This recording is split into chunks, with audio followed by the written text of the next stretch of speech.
Good morning friend. आज हम भारतीय अर्थव्यवस्था फाइनल 5th सेमेस्टर का सब्जेक्ट है।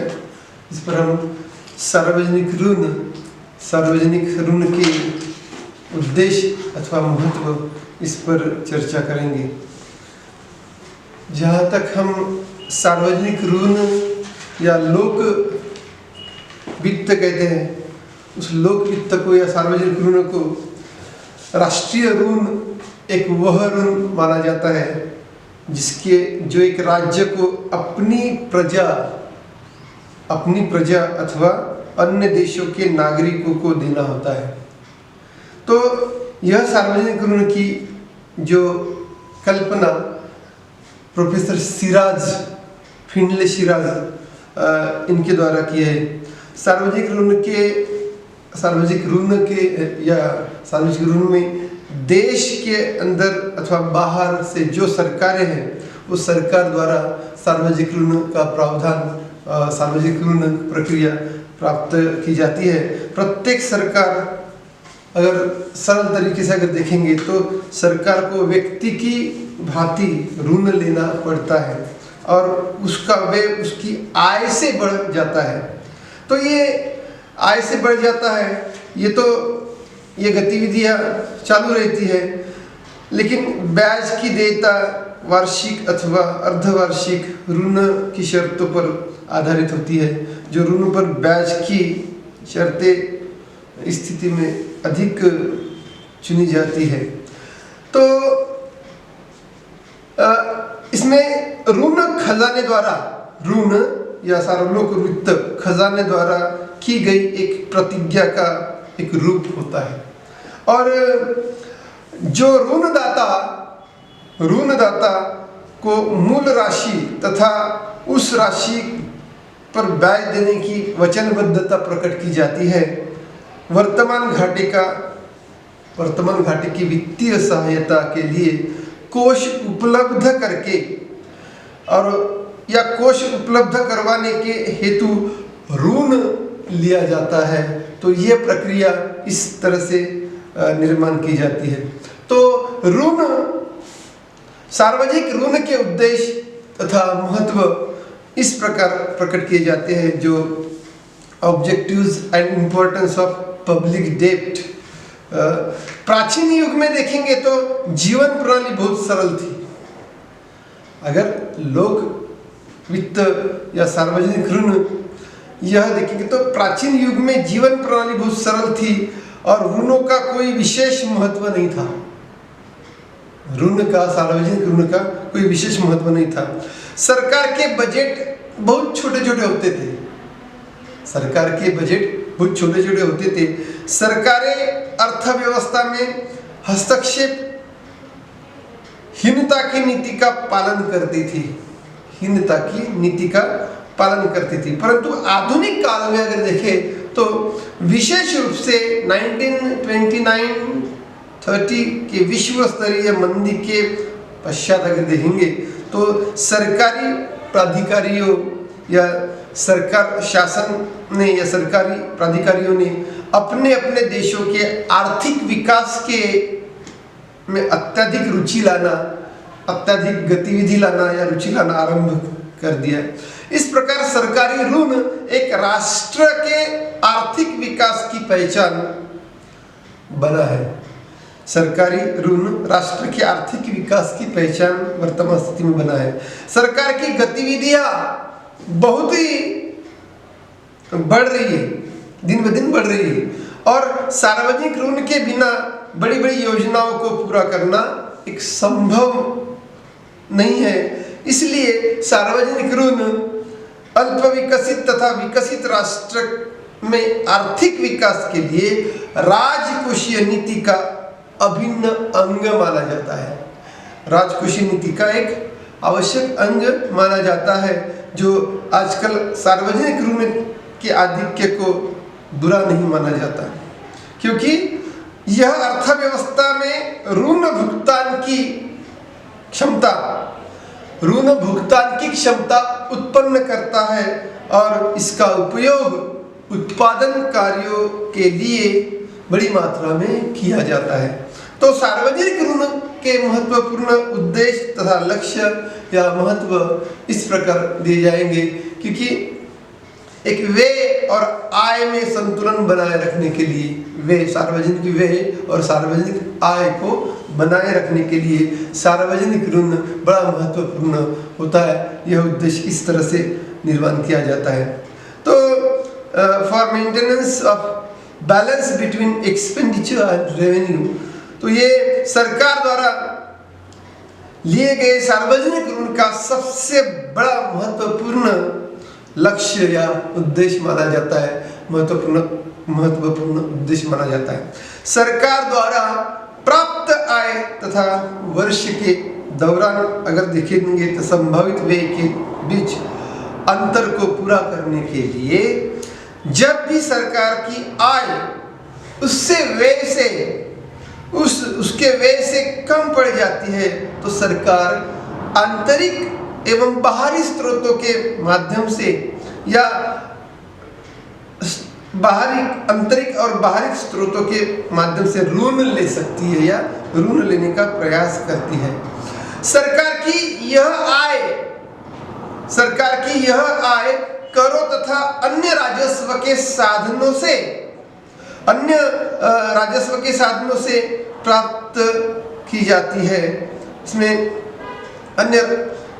परंतु जो लिया गया ऋण है, अगर राज्य के लिए केवल एक वर्ष के लिए ही आय माना जाता है तथा इसका भुगतान करों द्वारा या अन्य साधनों द्वारा करना एक सरल और सुलभ होता है।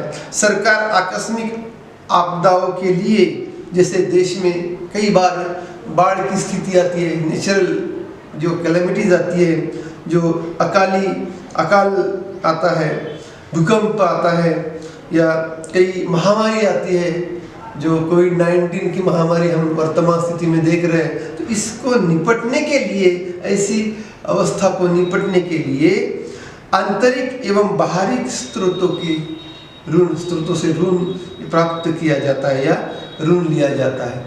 ये सार्वजनिक ऋण इस प्रकार का देश की आर्थिक विकास निर्माण करने के लिए या देश की आर्थिक स्थिति को में गतिविधियां तीव्र गति से बढ़ाने के लिए सार्वजनिक ऋण का प्रावधान इस माध्यम से करना पड़ता है। तो यह दूसरा उद्देश्य या दूसरा महत्व माना जाता है मंदी का सामना करने के लिए फाइटिंग डिप्रेशन। तो ये मंदी का अर्थ गिरती हुई कीमतों की प्रतियोगिता के रूप में हम जानते हैं। उत्पादन गतिविधियों में ढील तथा अर्थव्यवस्था में लाभ पूर्ति के लिए कोई न कोई आशा निर्माण किया जाना बहुत आसान तरीके से इसमें किया जाता है। मंदी की बुराई के उन्मूलन के लिए सार्वजनिक ऋण एक वित्तीय प्रबंध का बहुत महत्वपूर्ण उपकरण माना जाता है। अभी मंदी के उन्मूलन के लिए ना, देश में जो कई प्रकार की मंदी, हमारे देश में विश्व मंदी है, हम देखेंगे विश्व मंदी को दूर करने के लिए या विश्व मंदी से देश में आई हुई जो मंदी है, वो मंदी की समस्याएं दूर करने के लिए लोक ऋण या सार्वजनिक ऋण लिया जाता है। तो उस तरह से सार्वजनिक ऋण की वित्तीय प्रबंध व्यवस्था करने के लिए यह उपकरण बड़ा महत्वपूर्ण साबित होता है। मंदी का अर्थ यह नहीं है कि लोगों के पास धन नहीं है। मंदी का अर्थ यह नहीं है कि लोगों के पास धन नहीं होता या नहीं है, लेकिन जो उद्यमी है, जो उपक्रमी है, जो निर्माता है, उन निर्माताओं के अभाव के कारण धन का प्रयोग नहीं हो पाता। उद्योजक या बड़ा उद्योजक वर्ग उत्पादन प्रक्रिया ठप कर देता है, उत्पादन प्रक्रिया निष्क्रिय कर देता है या बंद कर देता है या कम कर देता है। ऐसी अवस्था में पूरी मार्केट में वस्तु सेवाओं का अभाव या अकाल निर्माण होना या बहुत बड़ी नीड्स एंड वांट्स कस्टमर की निर्माण करना, यह प्रयास उसमें किया जाता है। लेकिन कोई भी व्यक्ति धन निवेश करने के लिए तैयार नहीं होता। ऐसी अवस्था में सामान्य व्यक्ति धन निवेश करने के लिए तैयार नहीं होता, क्योंकि लाभ की आशा कम होती है। हर व्यक्ति को ब्याज चाहिए, किसी को मजदूरी चाहिए, किसी को एक कई प्रकार का इंटरेस्ट चाहिए, रेंट चाहिए।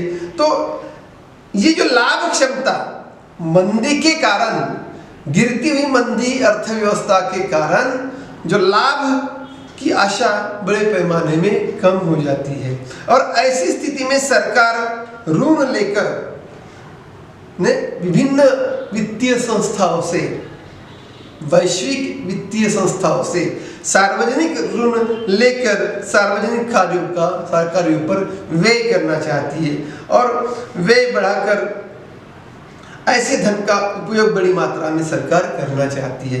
तो ऐसे गुणकों को, ऐसे त्वरक के संयुक्त कार्य के लिए लोगों को प्रभावी मांग में वृद्धि होना, यानी लोगों में जो जनता से प्रभावी मांग में वृद्धि करने के लिए यह पूरा प्रयास किया जाता है। और निजी उपक्रमी या जो निजी उद्यमी है वो आशावान हो सकते हैं, क्योंकि जब धीरे धीरे वस्तु सेवाओं की कीमतें बढ़ती जाती है, तो एक आशावान हर व्यक्ति या उद्यमी भी आशावान होता है, क्योंकि मांग में बढ़ोतरी होना और गिरती व्यवस्था को कम करने के लिए ये जो उपाय है, इस तरह से सरकार लाती है।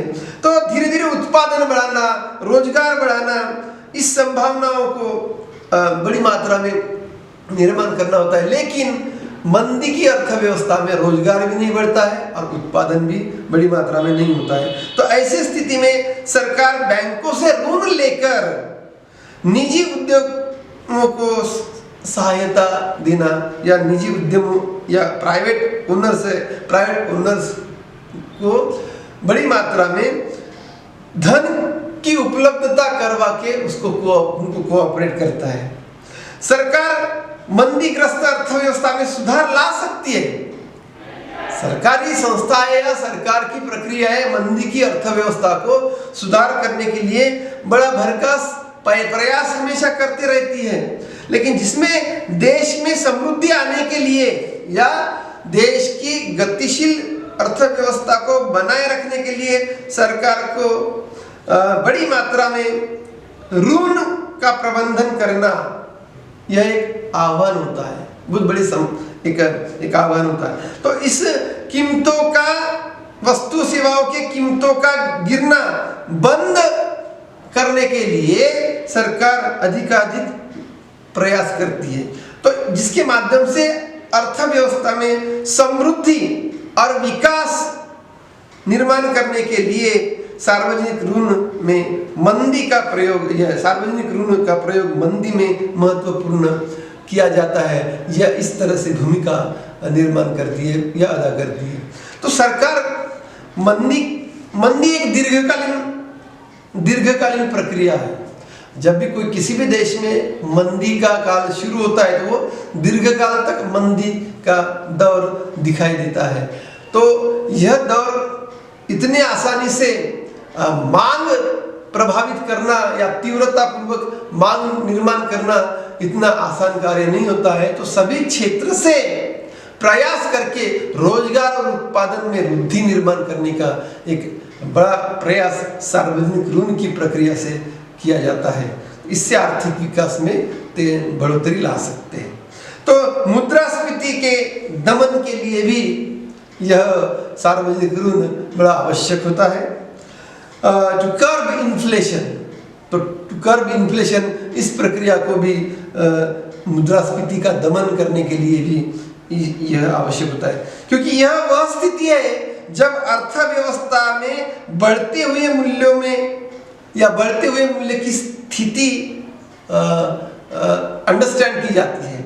इसमें यह अर्थव्यवस्था के सामंजस्यपूर्ण विकास के लिए गंभीर खतरे की स्थिति दिखाई देती है। और जहां बहुत सी मुद्रा बहुत थोड़ी वस्तुओं का पीछा करती है, जहां बहुत सी मुद्रा बहुत थोड़ी वस्तुओं का सेवाओं का पीछा करती है, ऐसी अर्थव्यवस्था में, ऐसी स्थिति में आधुनिक अर्थशास्त्रियों द्वारा यह मत प्रकट किया जाता है कि सार्वजनिक ऋण की तुलना में मुद्रास्फीति को नियंत्रित करने के लिए धन उत्पादक कार्यों के लिए विभिन्न प्रयोग किए जाते हैं और कई प्रकार की कठिन समस्या सार्वजनिक ऋण प्रदान करने की या पूरी देय करने के लिए कई प्रकार की कठिन समस्या सरकार के सामने निर्माण होती है। अभी हम देखेंगे निजीकरण की स्थिति में सरकार ने सार्वजनिक उद्योग को इसको रिस्ट्रक्चरिंग किया है या डिसइन्वेस्टमेंट पॉलिसी बड़ी मात्रा में निजीकरण के प्रक्रिया में दिखाई देती है। तो डिसइन्वेस्टमेंट पॉलिसी सरकार ने तो लाई है, किस लिए लाई है? देश की आर्थिक विकास और वृद्धि निर्माण करने के लिए और नई तंत्र प्रणाली से देश की उन्नति करने के लिए यह प्रक्रिया शुरुआत की है। लेकिन हुआ क्या है, अविकसित राष्ट्रों में जो दरिद्रता या पॉवर्टी बोलते हैं हम, या आर्थिक विषमता या सामाजिक विषमता या भिन्न भिन्न अन्य कारणों से देश का निजीकरण या निजीकरण से जो डिसइन्वेस्टमेंट पॉलिसी, इससे ये खतरा हो रही है, क्योंकि हजारों सार्वजनिक उपक्रमों में हजारों कर्मचारियों को रोजगार मिलता था। एक देश का स्थायी उत्पादन, हमारा देश से बड़ा उत्पादन सार्वजनिक उद्योगों से मिलता था, लेकिन सरकार ने इसका निजीकरण करने के कारण हमारे देश में जो यह फार्मूला बड़ी मात्रा में सक्सेस नहीं दिखाई दे रहा है। आर्थिक विकास के हेतु भी इसका प्रबंधन होना बहुत जरूरी है। फाइनेंसिंग इकोनॉमिक डेवलपमेंट के लिए भी यह सार्वजनिक ऋण बहुत बड़ा महत्वपूर्ण होता है, क्योंकि अल्प विकसित राष्ट्र में सदा ही हमेशा ही कोष की एक समस्या रहती है, वित्त की समस्या रहती है, पैसों की समस्या रहती है। और समस्या का सामना करने के लिए, इन समस्याओं का सामना करने के लिए कर देय क्षमता बहुत कम दिखाई देती है। तो कर देय क्षमता निर्माण करने के लिए हम भारी कर लगाए जाने पर जनता भी एक विरोध करती है, विरोध होता है, जनता से भी एक विरोध आता है। तो अर्थव्यवस्था को निर्धनता से या निर्धनता की दुष्ट चक्रों से बचाने के लिए वित्त का प्रावधान करना या वित्त का प्रबंधन करना, या हम देखेंगे कि इस स्थिति में सरकार के पास केवल सार्वजनिक ऋण का मार्ग ही शेष रहता है, क्योंकि सरकार देश के अंदर उन लोगों से ऋण ले सकती है जो ऋण देने योग्य है, जैसे उद्योजक है, टाटा, बिरला, अंबानी, अदानी, इन जैसे उद्योगों से सरकार कई मात्रा में कई उद्योग शुरुआत करने के लिए सरकार भी उसे प्रोत्साहित करती है, या कई वित्तीय संस्थाओं से देश के जनता की समस्याओं को दूर करने के लिए सार्वजनिक ऋण का प्रावधान सरकार करती है।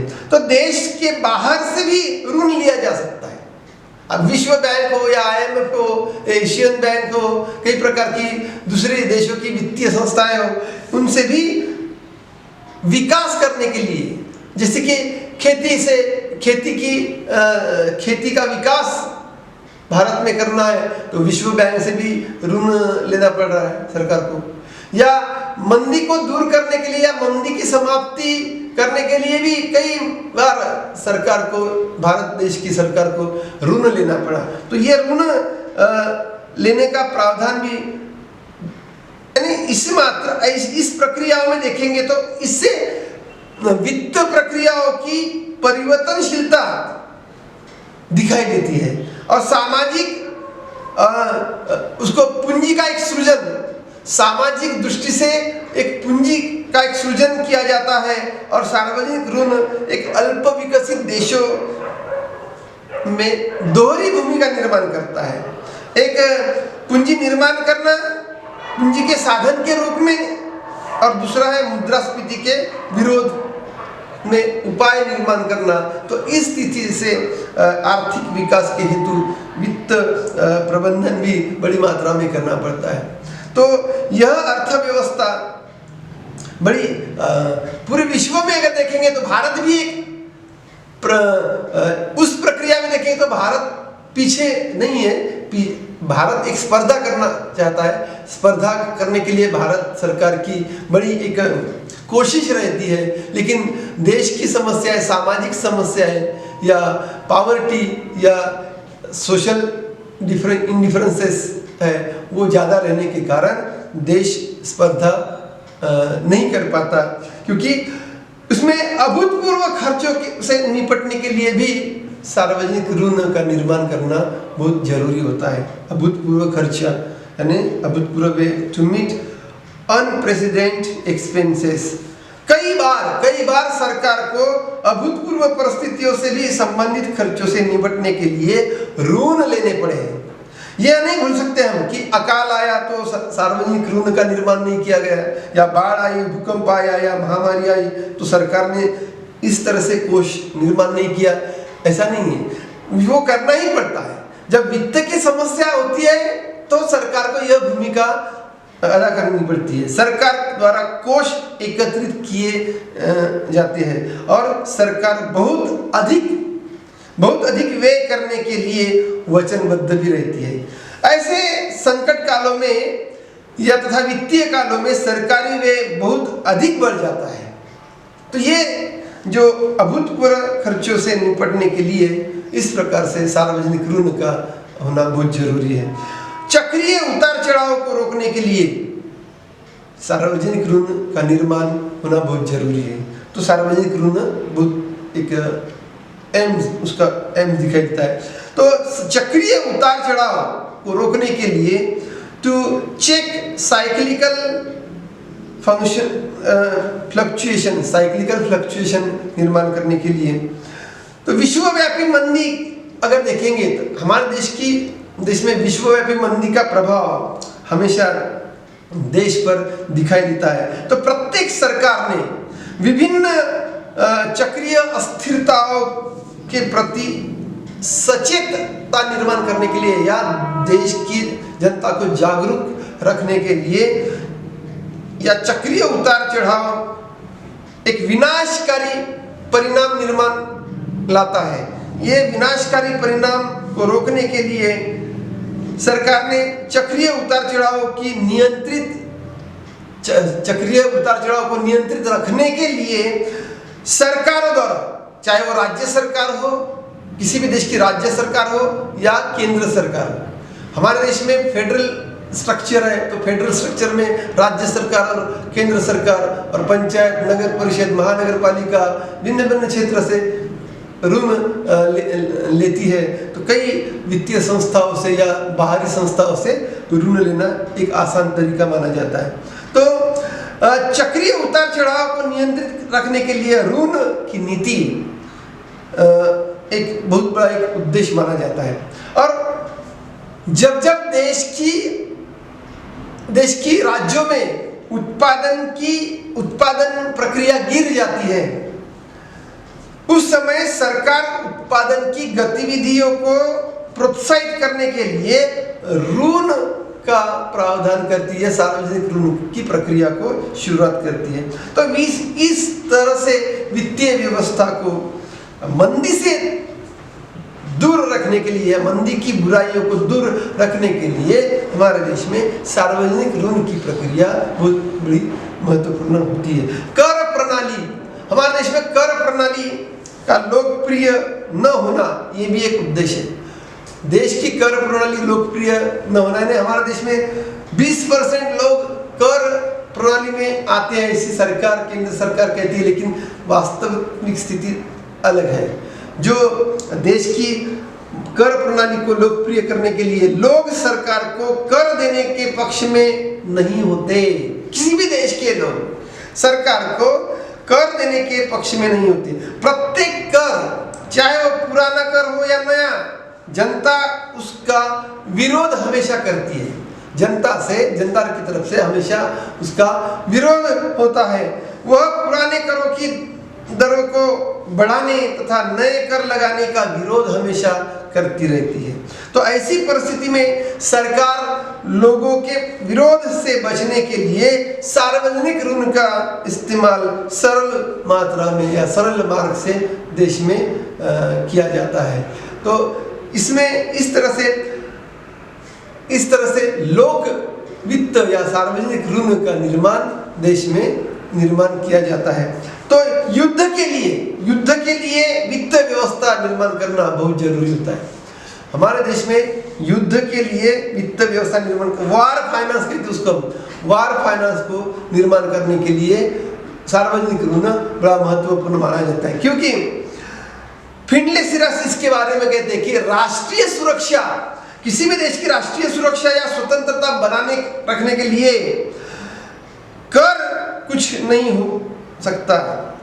सिर्फ कर की प्रक्रिया से छुटकारा नहीं पाती। इन कार्यों के लिए कई प्रकार की सेना, स्थल सेना, वायु सेना, कई प्रकार की सेनाओं का निर्माण करना या देश की समूह पर, संरक्षण के समूह पर या डिफेंस की प्रोसेस पर कई मात्रा में सार्वजनिक व्ययों का निर्माण करना पड़ता है।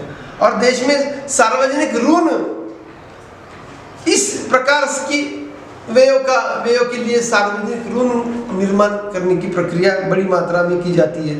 इससे देश में आवश्यक लाभ तो मिल सकता है, नहीं मिल सकता है नहीं, देश की अर्थव्यवस्था को एक तंदुरुस्त पाने के लिए यह और शत्रु से छुटकारा पाने के लिए देश की अर्थव्यवस्था को नीट या अच्छी करने के लिए सरकार एक नया कदम उठाना चाहती है। और आए दिन कृषि निर्माण के लिए, व्यापार संवर्धन के लिए या कई प्रकार की इस तरह से व्यय निर्माण करने के लिए या युद्ध की वित्तीय व्यवस्था निर्माण रखने के लिए आधुनिक काल में देखेंगे तो परमाणु शक्ति का एक, हम देश आधुनिक काल एक परमाणु शक्ति का युग है। और परमाणु शक्ति के युग में समय समय पर अंतर्राष्ट्रीय तनाव जब बढ़ता है तो यह तनाव दूर करने के लिए संरक्षण व्यय निर्माण करने के लिए सार्वजनिक ऋणों पर सबसे ज़्यादा ध्यान दिया जाता है। इस तरह से सार्वजनिक ऋण के उद्देश्य या महत्व दिखाई देते हैं। इस प्रकार का क्वेश्चन हमेशा आपके एग्जाम में पूछा जाता है, तो अपेक्षा है कि इस तरह से आप जानकारी हासिल करो। Thank you.